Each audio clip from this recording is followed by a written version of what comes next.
तुम्हाला काहीतरी एक प्लेस दाखवतो जे मीरा भाईंदरपासून थोडं गोराई साईडला जाताना आहे.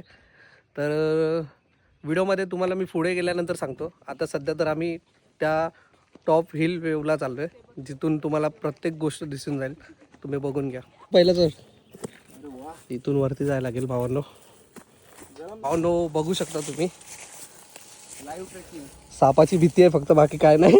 भावांनो असं वाटतं की म्हणजे आपण इकडनं असं चाललोय, समोरून बिबट्या आला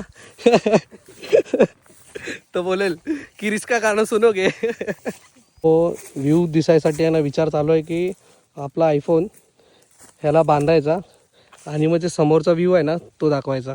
कारण की आपल्याकडे तर ड्रोन वगैरे तर नाही आहे. त्याच्यासाठी विचार चालू होतं ह्याला बांधून थोडी रिस्क घ्यायला लागेल.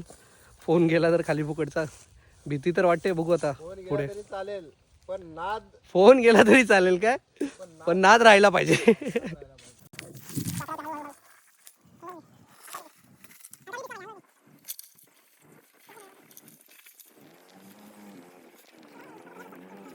व्ह्यू तुम्हाला मी दाखवला आहे. आपण गोऱ्याला जाताना जे महादेवाचं एक मंदिर येते त्याच्यापासून सरळ सरळ स्ट्रेट जायचं. हा व्ह्यू तुम्हाला दिसून जाईल.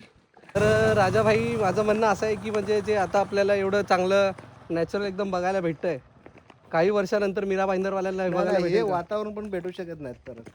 हे असं वातावरण भेटणार नाही. जे आता जे वातावरण आहे ना, नैसर्गिक वातावरण आहे. हे सगळे झाडावर तुटणार, बिल्डिंग उभ्या राहणार. हे वातावरण नैसर्गिक नाही भेटू शकत. तर जागा तुम्ही म्हणजे तुम्हाला डिटेल मी सांगितलं आहे कुठे आहे काय आहे. तर परत एकदा तुम्ही हे लोकेशन बघून घ्या, ठीक आहे.